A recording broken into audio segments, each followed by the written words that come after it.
newspaper, Capitol Hill Citizen. I'm Amy Goodman with Juan Gonzalez. The viewpoints expressed in this program are the opinions of the people expressing them and are not necessarily those of Fresh Air Incorporated, its staff, or its board of directors. Hi, this is Al McFarlane, host of The Conversation with Al McFarlane. You're listening to 98.3 FM, KFAI, Minneapolis.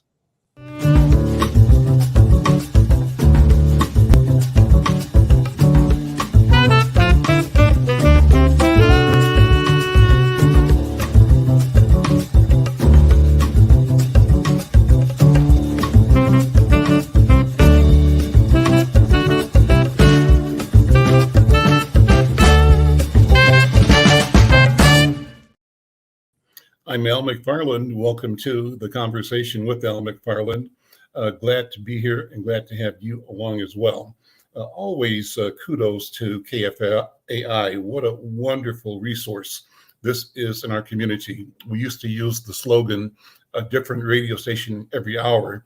And that is so true because the format, the structure, the strategy is broadly inclusive and is genuinely engaging of us in all the ways we show up as African American, as Latinos, as Hmong, as Somali, as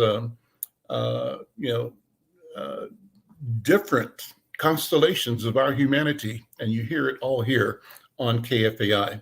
Well, thank you for being here. Today's program is going to be what I promise, always a robust conversation.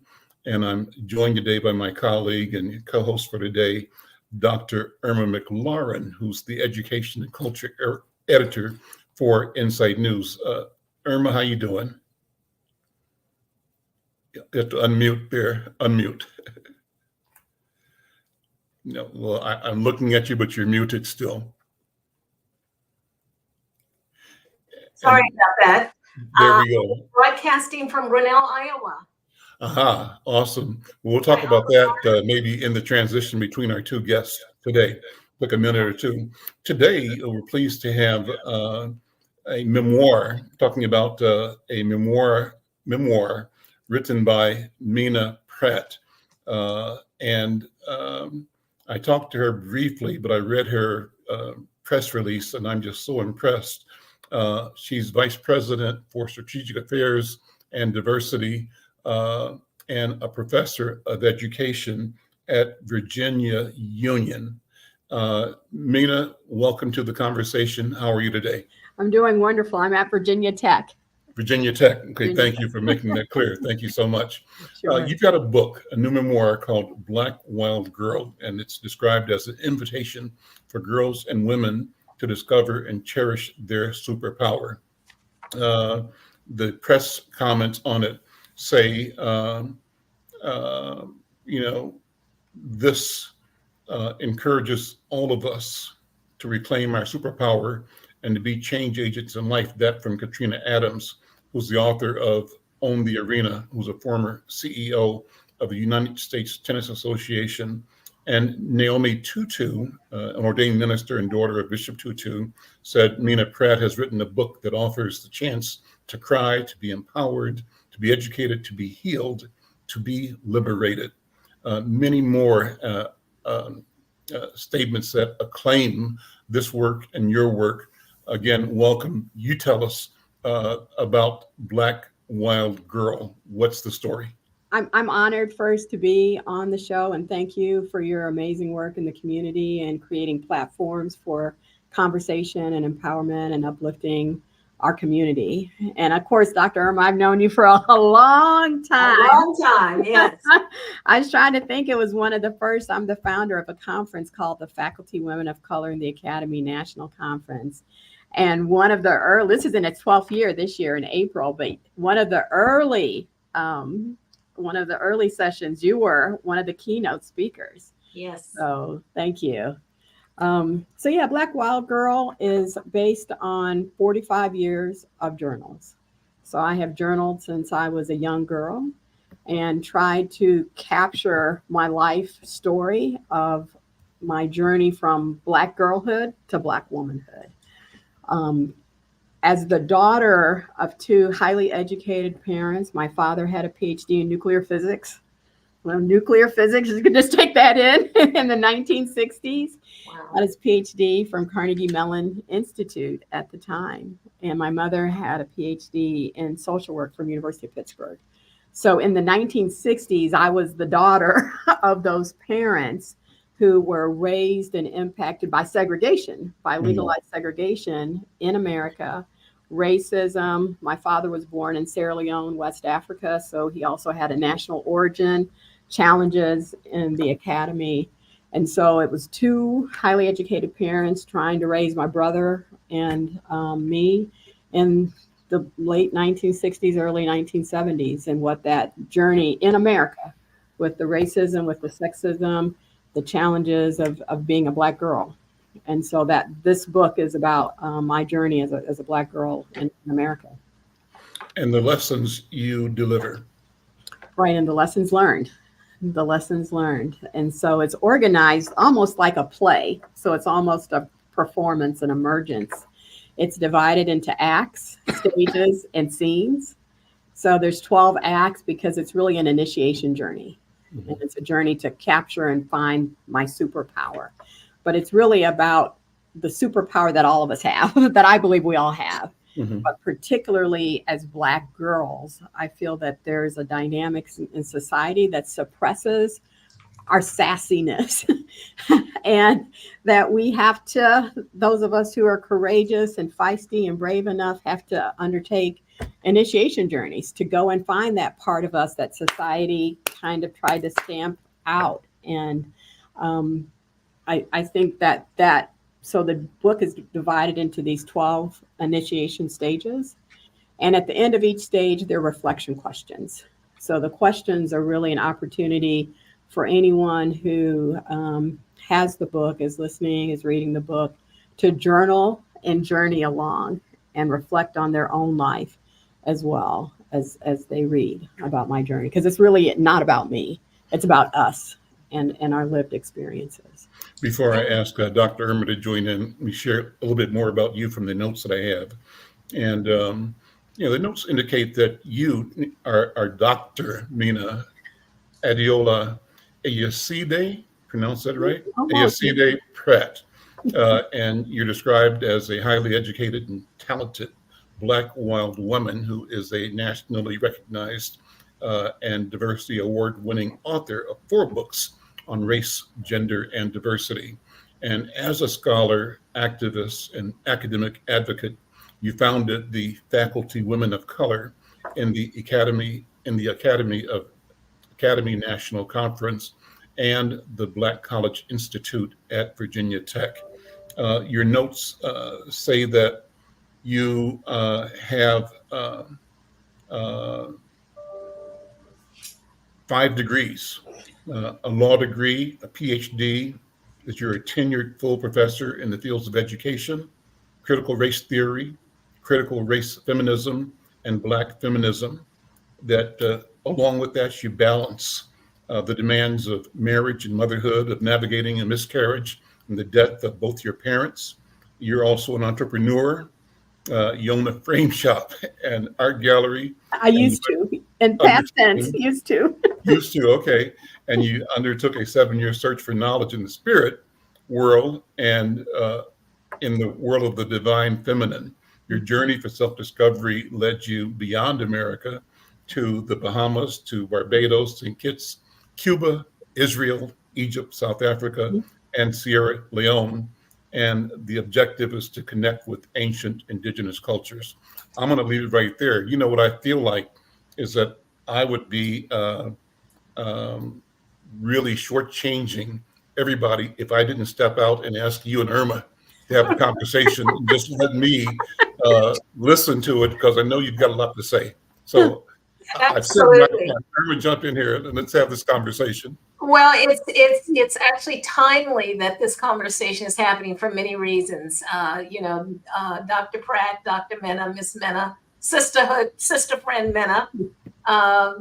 We sort of came together again. We've kind of been chatting with each other across LinkedIn, but I think it was the recent turn of events, a month ago, in which we had the tragic suicide of a Black woman leader, as well as the resignation of Dr. Gay at Harvard, that has kind of brought full attention to the fact that that is, someone described it as precarity, you know, in Black women's leadership. But before we get there, I'm here in Grinnell, and the reason that I think it's timely is that I was rushing from a previous meeting with Black women at Grinnell College. I am in the Black Cultural Center, and I think Cooper has a copy of the group photo we took. I insisted. And one of the pieces that I read was, you know, was about sister friends. And it's how we're using that term instead of girlfriends, because that actually captures, you know, the sentiment. And so to be here and to be able to share that knowledge, and I'll be sharing with them your own books, but this is the Black Cultural Center that I was in 50 years ago. Wow. If not more. And so it's very timely, because I think what you're writing about, as they listen to me talk about the ongoing, enduring friendships of Black women with Black women, which is something that doesn't get reported on a lot, I think they'll find the work that you're doing very useful. So I'll make sure it gets in the library. Thank you. Okay. Thank you. You know, I want to move back, circle back then to this idea that, and Elle, I'm sending you an article on it.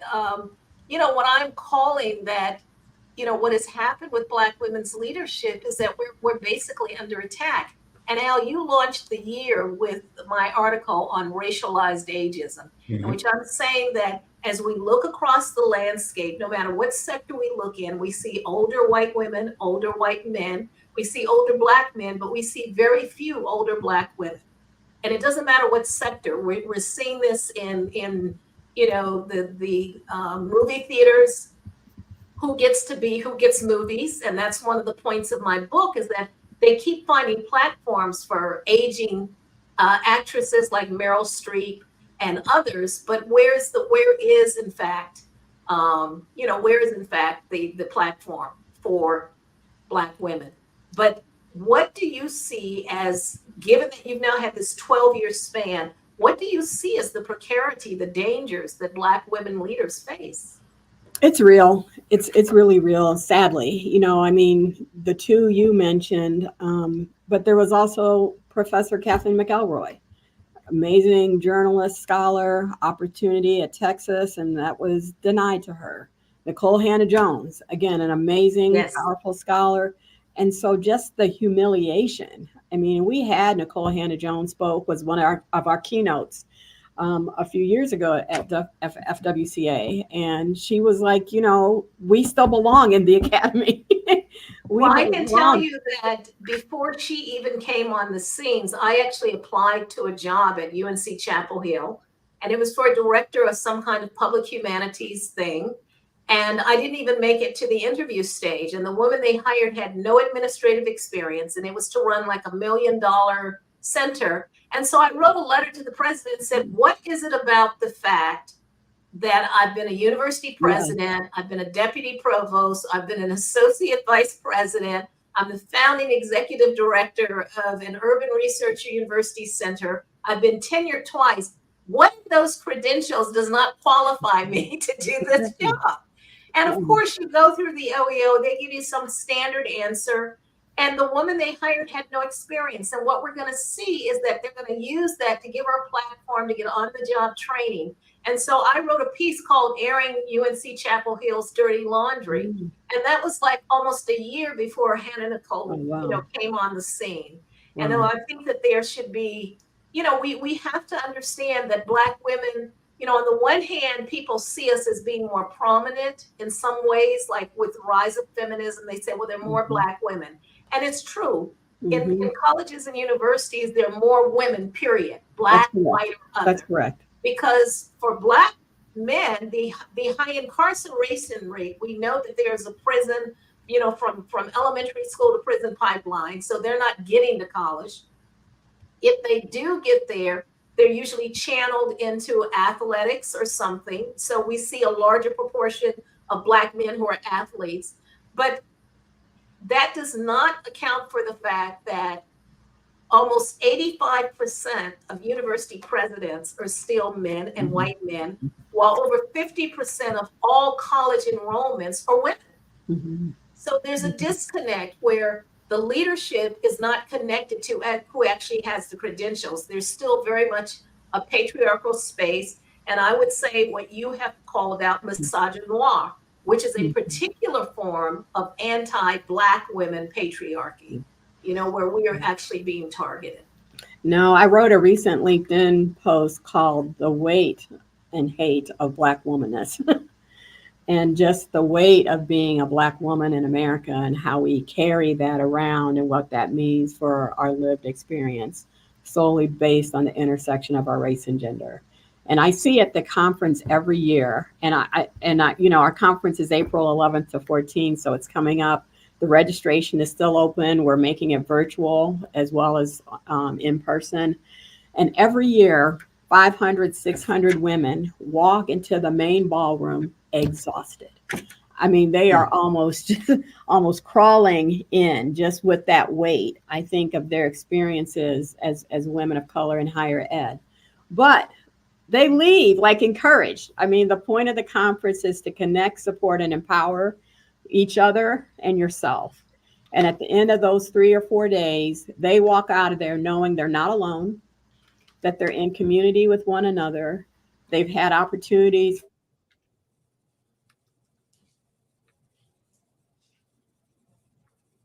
We lost your sound, Dr. Pratt. Yeah, I Dr. think we Pratt. did for a moment. Yeah. You're back Yeah. now. And so I think the conference is just a powerful space for empowerment and encouraging women to persist no matter what, but also having strategies. I mean, they leave with concrete strategies for how to be successful in the academy. And so could you share with us like 1 or 2 that over the course of your career, have been effective? Because people are asking me all the time, how did you remain resilient? So can you share with us? Well, when I think about resilience of Black women in the academy, I have to think about my mother. So my book before this was about my mother's journey. It's called From Cotton Picking to College Professor, Lessons About Race, Class, and Gender in America.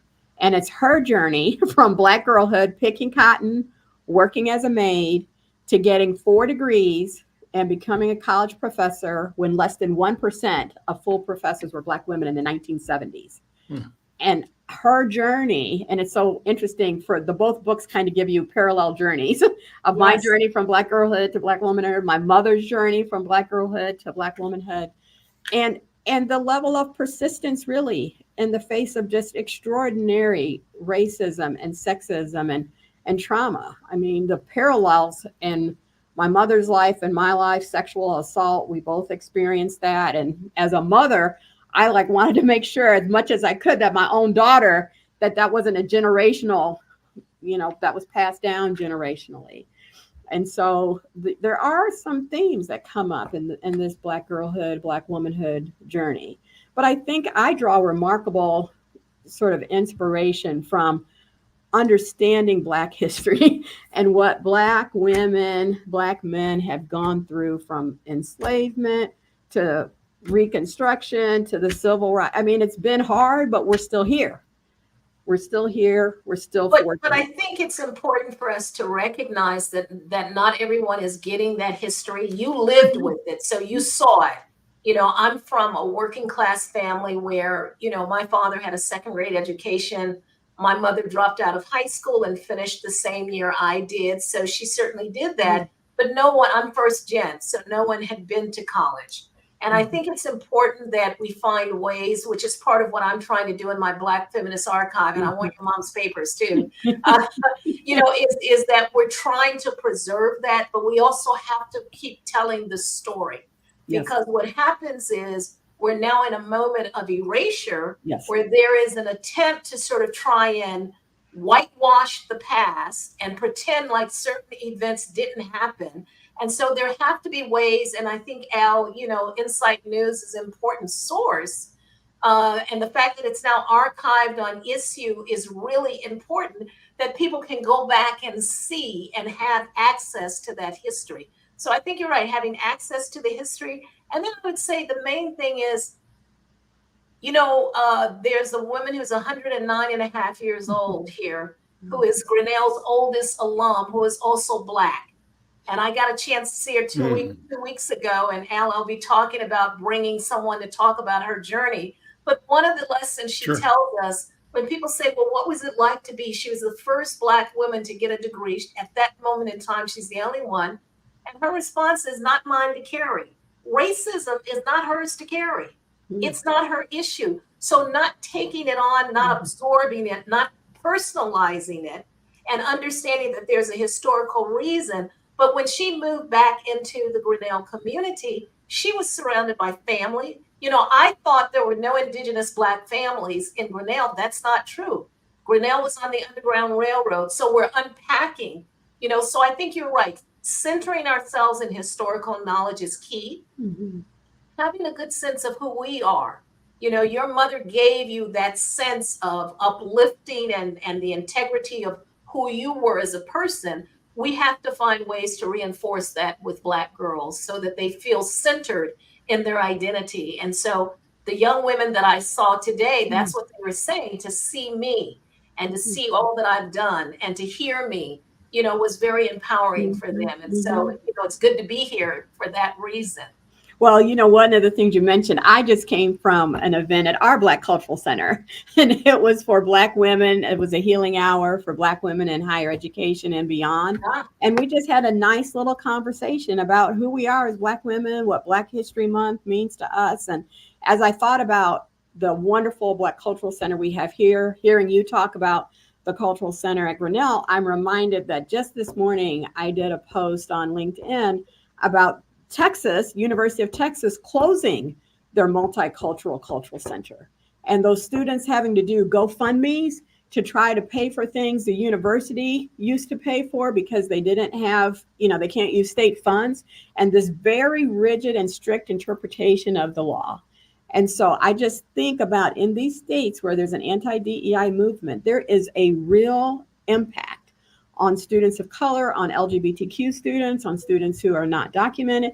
It's a real challenge. And I'm hopeful that we'll start to have more voices speaking up about it, more strategies, because at some point this is going to become a legal issue because there's going to be a disparate impact on marginalized communities because of this legislation. And so I'm hopeful that the tide will start to shift in some ways. And I don't think people realize I'm Al McFarlane. This is The Conversation with Al McFarlane. My guest, Dr. Menah Pratt, Vice President and Professor at Virginia Tech. My colleague and co-host, Dr. Irma McLaurin, who's the an education editor here at Inside News. And before you continue with your question and comment, Irma, I want to acknowledge and thank Nazine, who sent a post saying she's at YouTube just tuning in, but I'm wondering why we can achieve these high levels of education, but the intellect doesn't drive us to have manufacturing plants and farms, organic nutrition islands, et cetera. What do you guys think about that? Well, one is that there were always Black farmers. And in fact, the family here owned they were the first farmlands. There have been Black farmers, but Black farmers could not survive the organic thing because they did not get the same subsidies as white farmers. There are lawsuits still in place. So it's not like people didn't do these things. And remember, agro farmers then came, these big, large corporations came in and did everything they could to put Black farmers out of business. That's number one. We have had manufacturing plants, but every time Black people achieved a level of success, what happens? White mobs come in, they murder people, they burn down the facilities, or they chase them out and take them over, and then they write history as if they never existed. Black people have been involved in setting up industries and things. We have, before Madam C.J. Walker, there was another person, they had set up a cosmetology, beauticians, industry. But again, we live in a capitalist system. You have to have access to the means of control. In Mobile, Alabama, where I'm spending most of my time, there's the Jenkins Farm. It is the largest Black farm, and they talk about how white farmers intentionally tried to put them out of business, and that they were savvy enough to be able to go like gas. He couldn't get gas for his tractors and things. So he finally went to the gas producer and said, look, can we create a partnership? But what if they had said no? You can't run farm equipment without petrol. So it's not like, people act like Black folks don't know how to do anything, when in fact we have been doing things. And every time we reach a modicum of a success, all we have to do is look at the number of Black Wall Streets that were devastated. We had Black Wall Streets, we had financial wealth. It's not just intellect, right? So that's part of what you say is we need to center ourselves in our history, because obviously people don't know. Yeah, the history is so important. Menah, what do you think? Can you hear me?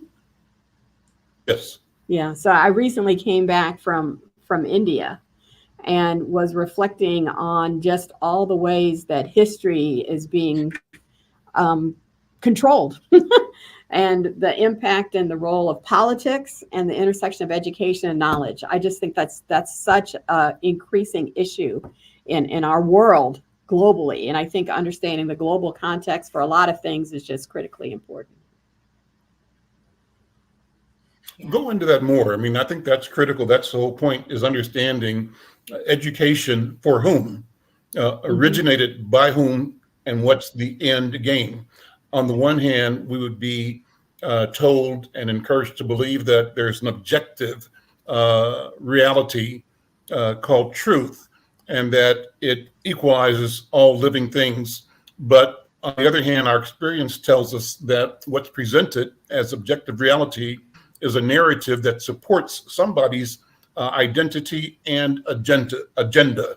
And wisdom, I think, demands that we become more critical as we proceed today, but also that we are intentional in establishing in us a belief that our vision is absolutely essential and critical to the unfolding of the affairs of human beings on planet Earth. And we have been systematically excluded, or they have tried to. I don't think we've been excluded. They have tried to. But the question is, where do we go from here? How do we take this moment and the knowledge we have, the skills we have, and ensure that we are not continually displaced and marginalized by other people's agenda and interest? Menah, what do you think, Menah? Well, I think it's really a huge opportunity for education institutions. I think Black institutions, Black churches used to be huge sites of education. So during the voting rights, that was school. You went there and you learned your history. You got ready to, understand social justice movements. And I think we need another mobilization, not just of African Americans, but those of us who care deeply about humanity, to ask and answer those hard questions. Who are we trying to educate? Why are we trying to educate? What do we care about? How do we preserve our planet? The Earth is very fragile and becoming increasingly fragile, but we're smart enough to figure this out. I mean, the types of things, and we can send instruments to the moon and to Mars and to outer space. Surely we can figure out how to deal with human beings face to face. And I think we also have to travel, because, the Caribbean has been taking care of its environment for a long time. It's only when we get an upsurge of white tourists, that we begin to see the decimation of it. I was reading something, someone sent me a video about Belize, which is where I did my research, and how they are regrowing. The second largest barrier reef in the world is off the coast of Belize, and how they have been regrowing the coral reef. And what we get are white environmentalists who come in and who believe that they have all the answers without acknowledging the indigenous knowledge and the indigenous work. The same thing with Native Americans here. Yes. We did not have polluted rivers and things until we started having, massive incursions of whites coming in and taking over the land, using the land, wanting to put in oil fields and pipelines. That's where the decimation comes from. And yet it's made to seem as if somehow we're responsible for the damage that they do. And I think this is the critical issue, is that we have to keep telling the story from the children on up, not just adults, because it starts with children. and teaching them how to be entrepreneurs in business. So intellect and hands-on experience are not mutually exclusive. We just have to find ways to bring them together. Well, listen, before we close the segment, I wanted you, Menah, to talk about your new book, invite people to get it and how to follow you and support your work. Thank you very much. So, Black Wild Girl, A Writer's Journey to Take Back Her Superpower is available wherever books are sold. It's on pre-order now. It'll come out April 2nd. It's got the companion journal, Black Wild Girl, Finding Your Superpower. So I encourage you to get to explore both of those opportunities. And I also want to shout out for women of color in higher ed who are faculty, graduate students, independent scholars, administrators, to think about attending the Faculty Women of Color in the Academy National Conference. It's April 11th to 14th, this 2024. It's in Arlington, Virginia, in person and also virtual. And they can go to our website, social media. They can follow me on social media, Menah Pratt, but also VTFWCA is the link for the conference. So thank you. I'm honored to have been on your show and to have this conversation with both you and Dr. Irma. Well, let's And call Menah, this the please beginning, and we certainly have you back. Go ahead, Irma. Yes, send me a flyer because this afternoon I'm actually holding a public writing workshop for BIPOC faculty here at Grinnell. Awesome. So Al, maybe we'll get some editorials that come out of this.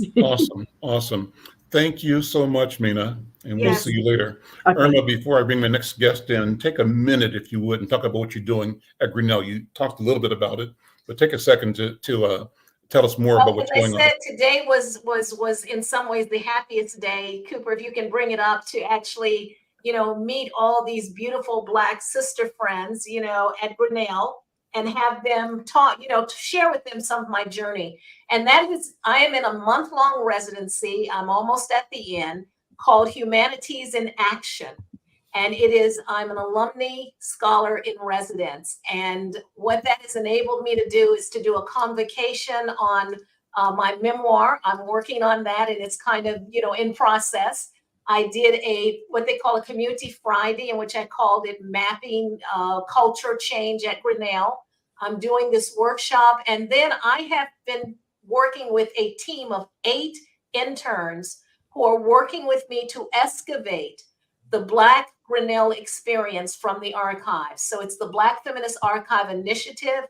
I've connected them with the people at UMass, and we've been looking through the materials, all these digital platforms. We now have a Black experience at Grinnell collection, and we hope to be able to make that more visible to people so that it's not a scattered history, but it's a very centralized history.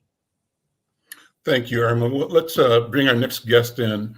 Mitra Jalali was sworn in to the St. Paul City Council in a special election in 2018, and she was reelected for a full term in 2019. Councilmember Jalali's previous work included being an educator, a community organizer, a policy aide, and congressional staffer to U.S. Representative Keith Ellison. Her priorities in office include attainable and affordable housing and homeownership, community first public safety and police accountability, sustainability and transit and community wealth building through economic development. Councilmember Jalali is also passionate about organizing inclusive community engagement and representation for all, including underrepresented and underserved community members. Councilmember, welcome to the conversation. Good to have you here. How are you doing? I'm great. Hi, everybody. Very nice to see you here and honored to be part of the show. Thank you for having me. Thank you for being here. Let's talk about your development of policies and strategies for community wealth building. What are you doing? Thank you. So, it is a big picture fact in our community that we do a lot of work here. We do a lot of business. We own businesses. We don't necessarily, as a community across all different backgrounds, have ownership of the land, of the property. That we have so much wealth and capital to offer our city, and also these extractive systems from housing to commercial ownership. They're making that they're not helping that wealth stay in the community. So I think this council coming in with so many relationships across our community, with a real focus on economic development and making sure that wealth that is built and generated here stays here, is looking at everything from, how can we support our land trust efforts? Like we have the Rondo Land Trust, and we also have other community land trusts that do work across the Twin Cities, as you're well aware, and really helping really build community power through ownership. And there's also this effort that we have in my ward around commercial co-ops. So really helping our community have a share of the ability to purchase property. I represent the Midway, and there are so many properties that are kind of sitting vacant. And if you look at the sale price of some of these buildings, it's like $1 million. And that is both steep for the everyday person and actually less steep if we combine our forces and, get community funding through a co-op model. There's co-ops in my ward that have started that membership can be anywhere as low as $100, which is still a lot. $100 is still a lot for the average working family. Sure. But in comparison to being able to only buy in at like 1,000 or a few thousand, which other co-op models are, we are trying to make that accessible. And we also have helped with some philanthropic funding so that people can have their share basically sponsored. So I think that the community has organized these different, Midway Investment Co-op, and also there's another one called Taproot Investment Co-op. These are models that I'm working to just grow. I see this as a thing that the community has put together, and my role as their council member can be directing investment and getting the word out through my platform. So really just amplifying those efforts. These are just some examples in more of the ownership realm, but when we talk about building community wealth, there's a jobs and labor protections and kind of people's actual income part of it. And then there's the macro, right? It's what's the map of ownership in our community in St. Paul here, and how do we make it healthier and centered on our constituents? How do you see that progressing? It sounds to me that you and your colleagues are really making available, in some sense, for the first time, to our community what the city has done for the white community forever. But the levers of governance and the relationships that governance operated out of were relatively exclusive and often intentionally detrimental to Black and Brown communities. Witness Rondo, and witness the entire system across the town and across the country of gutting and devastating Black entrepreneurship as a policy. So how do you see changing? Before you answer that, talk about this unique constellation of city council members in St. Paul. You're making history. Talk about that, if you would. I would say two things. One is I've been reflecting on how I made national news with a group of people. It was not a story of individual sheroes. It was a community power story, right? About this group of leaders that our community fought for and, door knocked hundreds of doors, gave thousands in grassroots donations when you add them all up. In many races were outspent by more conservative opposition that isn't based in the city. And so to get to that day with, there were some photos on the screen just a minute ago of our inauguration day. And that was a really special moment for us. So first, I just want to start with that it's an honor of my lifetime, and frankly, just a personal turning point in my whole journey in elected office, to go from serving through some of the most painful, absolutely devastating times in our community, through 2020 and kind of the recovery from that, to this moment where we're opening a new chapter.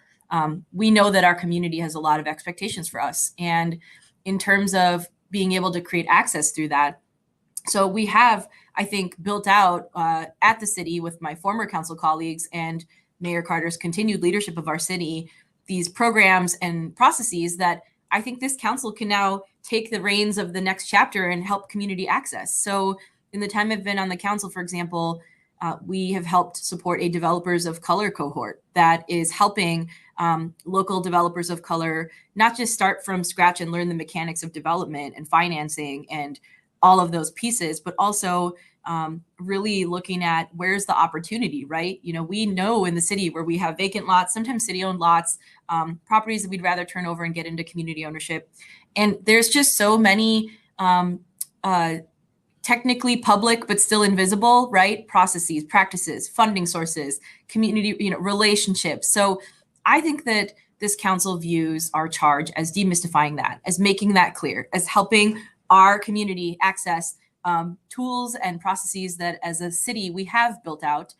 You can go through a training and learn how to redevelop a small property. I'm helping a developer of color in my ward who is a Black business owner and also has a couple small scale properties he's working on. There's an empty lot on my block. There's an empty lot on my block that he identified, and he reached out to me. And when he told me the address, I was like, oh, you mean the lawn that's just like 5 houses down from where I live? So, it's about those relationships. It's about connecting the opportunities. And then we are basically helping as he looks at, the state just passed a lot of gap financing in funding. So the legislature that we also fought to elect and that we also want to represent us, not just in image, right, but in action, they passed $1 billion housing bill for everything from boosted up rental assistance to the money that makes the deals work, the funding that actually helps a project go from not possible to possible, and then from affordable, heavy air quotes, at the area median income, which is really out of touch with the average working resident, to the deeply affordable, which is where this council is focused. So that is how you connect the representation to the community, and then to the programs and processes and frankly the resources that make those projects happen. It is possible. We know it's possible, and we want to share that with our community.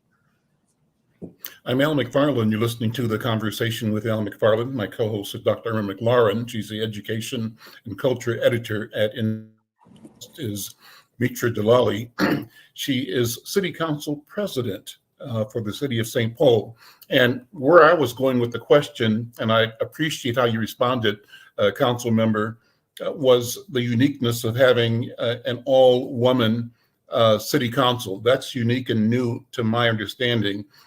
You didn't go there. You talked about a lot of people who did a lot of work in neighborhoods to get voters to show up, and their work collectively represented a new direction of equity, community. And so I appreciate how you answered that, but Thanks. I still think it's worth talking about the fact that there are women in leadership in the city of St. Paul. And in the previous conversation, Dr. Irma mentioned this whole question of the consequence of patriarchal systems. She didn't go into it, but it's a word that pops up, and I wonder how that sits with you. Sure. What does your emergence say to systems that have traditionally favored a patriarchal hierarchy lineage versus one that is open to everybody? Your answer seems to talk about the need to be open and inclusive and not just one group or the other. But what do you think about that?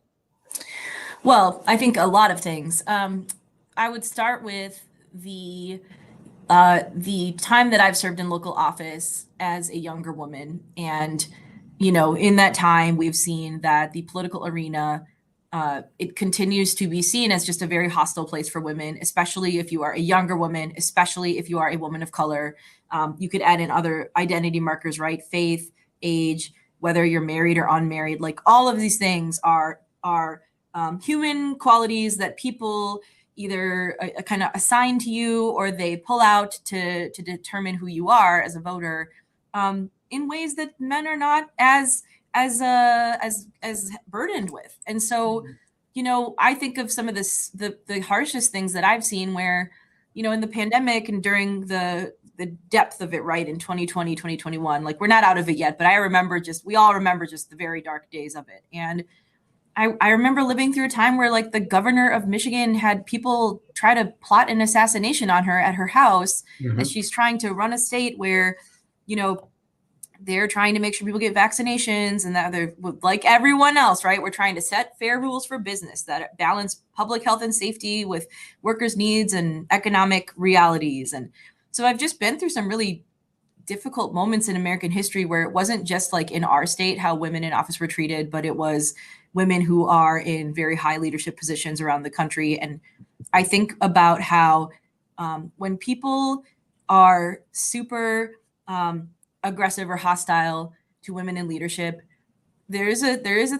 thing to be said that we sign up for these jobs. We sign up for the scrutiny. We sign up for the risks as much as the rewards.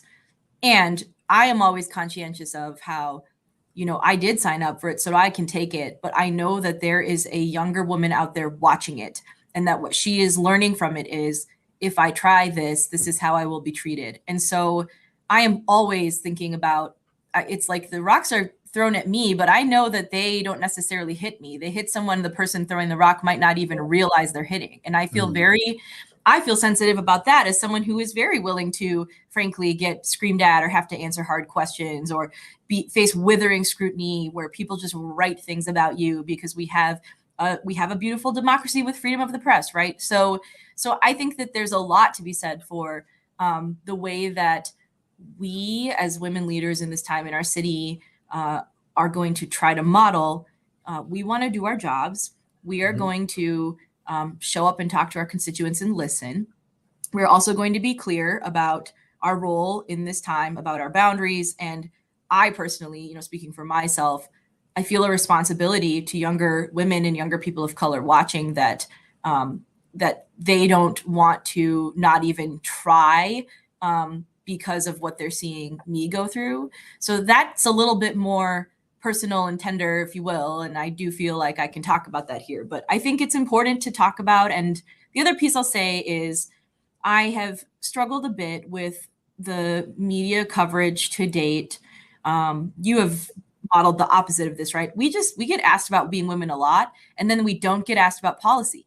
So people want to obsess over the fact that we are women, and then they just kind of stop there. And I didn't run for office to be a woman. I ran for office because renters in my community need more support. I ran for office because it is way too warm in February, and we have a whole snow emergency operation that we haven't even touched once this winter season because of climate change, and because we have problems as a city around community safety that we need to be brave and solve with a really different approach. And I could just keep going. This is why I get up every day for the city I love. And so I've been really trying to figure out the balance of how do I have these frank conversations as one of very few women of color in a role where I don't know what the title is for when you're the president of an elected body, but that is now my reality. It is the first time in our city history that we've had that in St. Paul. I believe that, it is important to talk about. And also we can't let the conversation stop there. And we also can't turn it into, I can never face criticism or questions because of who I am. So it's always trying to hold all that at the same time. Does that make sense? The balance. Irma, jump in whenever you want to. No, you've given us a powerful example of what leadership looks like in action. And I think for women of color, it's important to see that. I mean, again, what I spoke about was what I call racialized ageism. And I think this is a moment for the younger generation, but they should not forget that many of us have been in the trenches well before there were all of these support systems, and that there's a body of knowledge, that we may have understandings of structures that they may not be able to see until it hits them or tries to trip them up. And so if you have a council of wise elders, I would suggest that, there are probably a lot of Black women out there in St. Paul and also in Minneapolis of different backgrounds who probably would love to share. And there may be, sometimes we think we have to reinvent the wheel, but they may have already done it and people have just forgotten about it. And so I think taking advantage of that wisdom is going to be important as well. Yeah, I think it's been a time where I, in this chapter of leadership, have really drawn on everyone who's ever invested in me, heavily, like you said, Black, brown, Muslim women, who I share so much identity with. And then also just really tough, smart, compassionate people of all backgrounds who have said, hey, I see part of my way I can give back is supporting Mitra. So I'm deeply lucky for that. And I could not do my life day to day without that sort of, everyone has that brain trust, right? That cabinet of people who are in this with you. And public leadership does fundamentally, you need that. Otherwise, you're disconnected from your community. You don't have people who can tell you when you're not seeing something the right way, or to validate that actually, even though in the face of pressure, you're feeling all these things, you are thinking about this the right way. All that's connected. I also have been grateful that with the new members that are here, I still am so sharpened and inspired all the time by them. Like, we have 2 Black women on our council now, Shaniqua Johnson and Anika Bowie, who I am deeply invested in their leadership, personally care very much about seeing them succeed. And then I learn something from them every day and how they're coming to the job differently to say, frankly, like, I'm a Black woman who fought to get into the system at City Hall.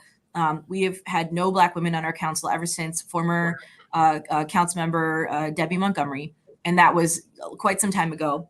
And so, you know, they're taking up that mantle, and they are charting a new course. And so I also have people I consider mentors who are frankly younger than me, and who don't, I don't know how else to say this. They're not as jaded or tired as me in some ways. Like, I've seen some things, and you know me, I'm still here. I'm still fighting. I'm not like jaded fundamentally, that I'm not waking up every day to lead our council. Right. I love our city, and I feel very lucky to do this work, but I've also really worked to be in tune with who's the universe giving me that I can learn from. And it comes in many shapes and sizes. And I think that's a special thing. And Let's drill down on your community safety first platform and policies. Let's talk about safety. It's a hot button issue all the time. We still are in the wake of George Floyd and other police community points of conflict. What are your thoughts? What's driving your thoughts about how we create a, as you describe it, I think, community first public safety strategy? What does that mean? What does it mean? So I think this became the $1 million question of 2020, and that we've worked to build out since then in St. Paul, a system of supports for people where the fundamental premise is when people are stable and cared for, they are more likely to succeed in life economically and socially. They are less likely to be in negative interactions with police, and they are fundamentally safer. And we also know that within our communities, there are a range of problems that in the most dire moments, only law enforcement is best equipped to respond. We wanted to set out and build that system of supports, and also really look at where law enforcement were being asked to respond in ways that just frankly did not make sense. We did a comprehensive review of 911 calls with Ramsey County, and we saw how everyone was calling 911 for just anything under the sun. And so we were having this strain on officer requests because a cat was stuck in a tree, and then someone saw someone somewhere and wasn't so sure about it. And thing number 4 and 5, right? And you know that already that can also turn into racial bias and people just immediately calling the police. Like, there's a lot of layers to that. So what we did was we said, we're going to really focus the role of police to be professional, accountable, and functional in the most, severe, they're called, I think, priority 1, 2, and 3, the most violent crimes or crimes in progress or things that are the most dangerous. And sometimes those dangerous mental health calls are someone in a mental health crisis, and a police officer is also not necessarily the best person to be the main responder. So we built out a mental health crisis unit so that people who really need help, this part always, I feel it in my heart talking about it because I have friends and neighbors who the person they love the most is having an absolute breakdown, and they're scared because they don't know how to help them. And they're also scared that the quote unquote help they call might suddenly make it so much worse. So it's deep for people. And we built out a responder option that addresses that and cares for those people. In addition to that, it's our broad social infrastructure. So what do I mean by that? We need to increase hours and programs and funding for our parks, libraries, and rec centers so that our kids have enrichment opportunities every step of the way to learn and grow and discover who they are and, find a healthy, exciting path for each of them in their brilliant, beautiful selves. We need housing for people, right? So we have a ton of work on our hands as the city to make sure people are stably housed and they're not turning to like survival activities to meet those gaps. So there's so much work happening. And the last one I'll speak to is just kind of one of the flagship of it all is the Office of Neighborhood Safety, which has really come to house all these programs and these coordinated activities across multiple departments. So we have Brooke Blakey is our director of Office of Neighborhood Safety, and she's a wonderful person and an amazing leader. And she has a team of staff who are literally interrupting cycles of retaliatory gun violence. Like, find out that someone shot somebody and they are on scene. They know that someone has a funeral to plan. They know that a family is traumatized. They know that someone is thinking about getting them back, and they know that they have to act in care and in trauma to stop the cycle of violence from spreading. To me, that is the deep everyday work that is so intense, needs so much support. And most people, they might not even realize it's happening, but for too many communities for too long, we know that they've been left to fend for themselves with all of the disinvestment, all of the discriminatory policies, all of the things that has wrought. We are working as a city to show it doesn't have to be this way. We care, and we're going to build this out together with this council and with our mayor. I'm Al McFarlane. This is The Conversation with Al McFarlane. I'm talking with Mitra Jalali, president of St. Paul City Council, and my colleague, co-host, Dr. Irma McLaurin, who's the education and culture editor at Insight News. How does climate action, including transit equity, tie all of these things together? My question is premised on the idea that in history, there's this idea that climate is kind of a luxury problem, that the Sierra Club and people that are very comfortable can sort of look at and think about and pontificate about in their spare time, but it's not something that is owned by ordinary people in ordinary neighborhoods. We know that's not true.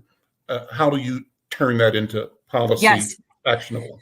Well, I'm so glad you brought up just the general kind of specter of white environmentalism, white only environmentalism, and how what we really need to do is tell the truth about how communities of color and Indigenous communities are bearing the brunt of inaction on sustainability and on climate.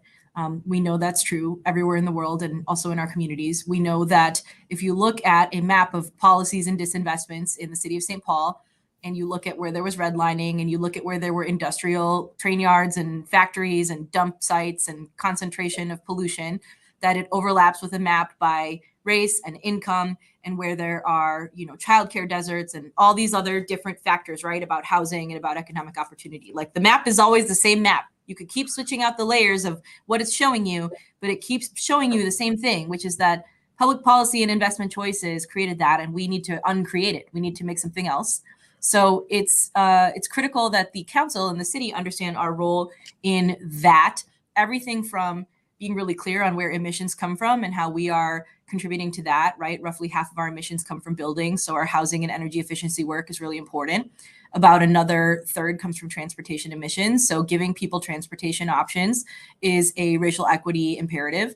We know that working families who are likely to be low income, Black, Brown, and Asian families, Indigenous families, more likely to rent, more likely to be car dependent. So to have to own a car, to have no choice but to pay hundreds of dollars a month for a car payment, maybe a $600 to $800 unanticipated tire problem, the potholes conversation, all that.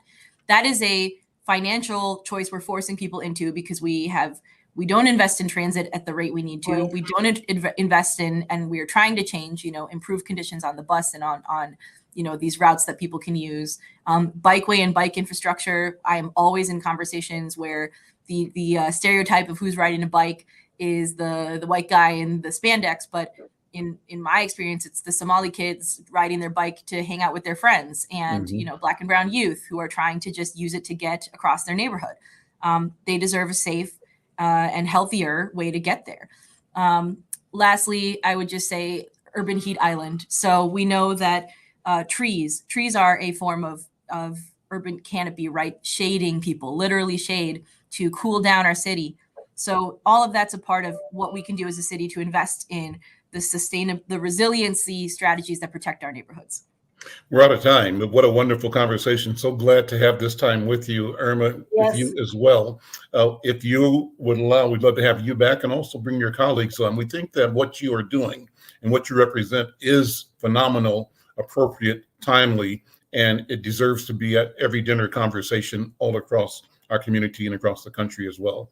Well, Mitra, it's an honor. Thank you. And I'm so thrilled to talk with you all. I'd love to come back and to bring some of the fellow incredible women I serve with. Yes. So thank you for this space and look forward to talking more in the future. We'll And make good it happen. luck. Yes. All right.